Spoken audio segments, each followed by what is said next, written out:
لیکن پھر بھی ایک جمہوری جماعت ہونے کے ناطے ہماری ذمہ داری یہ ہے کہ ہم انگیج تمام پولیٹیکل فورسز کو کریں. باقی فیصلہ پھر خان صاحب کا ہے اور کور کمیٹی مشاورت سے اس پہ پھر اپنی فیصلہ کرے گی. اچھا سر، یہ بتائیے گا کہ اس وقت جب پی ٹی آئی ماضی میں بھی مشکلات کا شکار رہی ہے، آج بھی الیکشن جیتنے کے بعد بھی مشکلات ہیں پی ٹی آئی کے لیے، کیا سمجھتے ہیں آپ ترجیح دیں گے حکومت پہ اپوزیشن میں، تگڑی اپوزیشن میں بیٹھنے کو؟ دیکھیں، ملک کی خدمت تو حکومت میں آ کے زیادہ ہوتی ہے. اگر کوئی ہم خیال لوگ ہم سے ملتے ہیں اور ماحول بنتا ہے تو انشاءاللہ حکومت میں آنا میری تو خواہش ہے کہ خان صاحب خود لیڈ کریں اور وہ وزیر اعظم کی کرسی پہ بیٹھیں. تو اس کے لیے اگر ہم حکومت میں آتے ہیں تو میں سمجھتا ہوں کہ بہت سے معاملات اور بھی بہتری کی طرف جائیں گے. لیکن اگر ایسا نہ ہو سکا تو پھر ایک مضبوط اپوزیشن تو کہیں نہیں گئی. لیکن آئندہ کے لیے تحریک انصاف انشاءاللہ پارلیمنٹ میں اپنی لڑائی اور صوبائی اسمبلیوں میں جو ہماری جدوجہد ہے، سیاسی لڑائی جو ہے، سیاسی جو ہماری موومنٹ ہے، اس کو ہم جاری رکھیں گے. میرے خیال میں اب آہستہ آہستہ روڈوں سے اور احتجاجوں سے یہ ساری جدوجہد اب پارلیمنٹ کی طرف جا رہی ہے. میں ذمہ دار لوگوں کو بھی کہوں گا کہ جو قوم کا مینڈیٹ ہے وہ مینڈیٹ عوام کے پاس رہنا چاہیے اور موقع دیں. پاکستان کی تمام پولیٹیکل فورسز کو موقع ملنا چاہیے کہ ہم روڈوں سے اٹھ کے اب پارلیمنٹ میں اپنا رول ادا کریں. لیکن وہ تب ہوگا جب عوام کو ان کا مینڈیٹ ملے گا، واپس ملے گا. اچھا علی محمد خان صاحب، فارم 45 جو ہے وہ ایک لیگل ڈاکومنٹ ہے جس میں پریزائڈنگ کے اوپر دستخط ہے. اس کے مطابق آپ کی جو سیٹیں ہیں وہ 180 کے قریب ہیں.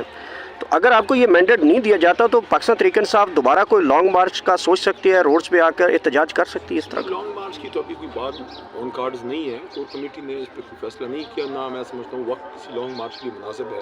ابھی ہمیں پارلیمنٹ میں جانا ہے. جہاں جہاں مسئلے ہیں، جن جن جگہوں پہ ریگنگ ہوئی ہے اور کلم کھلا 45 فارم 45 کے اگینسٹ فارم 47 وہ دیے گئے ہیں، وہاں ہم نے عدالتوں میں بھی جانا ہے اور وہاں پیسفل سٹنگ یا پیسفل احتجاج. لیکن پورے ملک میں لانگ مارچ میرے تو خیال میں کوئی ایسا میرے ذہن میں تو کوئی چیز نہیں ہے اور کور کمیٹی میں بھی ایسی کوئی چیز ابھی ڈسکس جو ہے وہ نہیں ہوئی.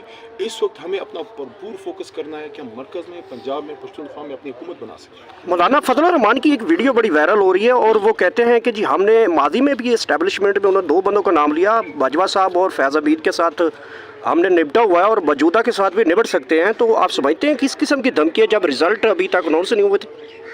فضل الرحمان صاحب سے تو ان کی اپنے عوام نے نبٹ لیا ہے. وڈی خان سے بند وغیرہ سے فارغ ہو گئے. میں پوری قوم کو کہوں گا کہ فضل الرحمان صاحب کے لیے دعا کریں کہ اللہ تعالیٰ جو ہے اس عمر میں وہ راہ راست. اچھا، یہ لاہور سے جو انڈیپینڈنٹ ایک نے پی ٹی آئی بیس نے پارٹی چھوڑی ہے، اس کو کیا پیغام دینا چاہیں گے آپ؟ اس کو یہ کہوں گا کہ ہر انسان کی ایک مسلمان کی ایک زبان ہوتی ہے اور یہ کہ آپ نے مطلب ایک سیٹ کے لیے جناب آپ نے اپنی سیاست کا قلع کما کیا. عوام جو ہے، عوام آپ اپنے حلقے کے عوام کو کیسے فیس کریں گے؟ دوسرا آپ نے حلف لیا تھا، حلف آپ نے دیا بھی تھا اور آپ نے الیکشن کمیشن میں حلف دیا ہے کہ میں پی ٹی آئی کے ممبر کے طور پہ الیکشن لڑ رہا ہوں. آپ تو 62-63 میں آتے ہیں. ان چیزوں کو ہم عدالتوں میں لے کے جائیں گے انشاءاللہ. خان صاحب نے کہا تھا کہ 2/3 ملی تو تب ہم حکومت بنائیں گے، لیکن اگر ایم کیو ایم یا کسی اور پارٹی کے ساتھ شامل ہوتے ہیں پھر تو سمپل میجارٹی ہوگی. تو خان صاحب نے کہا 2/3 ملی تب کریں گے ورنہ ہم حکومت نہیں کریں گے. اس کے حوالے سے کیا تھوڑا سا قبل از وقت ہے. میں سمجھتا ہوں کہ خان صاحب اس پہ فائنل اتھارٹی ہیں، لیکن اس کو پوری طرح اس پہ ڈیبیٹ ہونے کے بعد اس پہ حتمی فیصلہ کریں گے. اگر اچھی ٹیم کے ساتھ، کچھ ہم خیالوں کے ساتھ تحریک انصاف حکومت میں آ سکتی ہے تو یہ ایک اچھا آپشن ہے.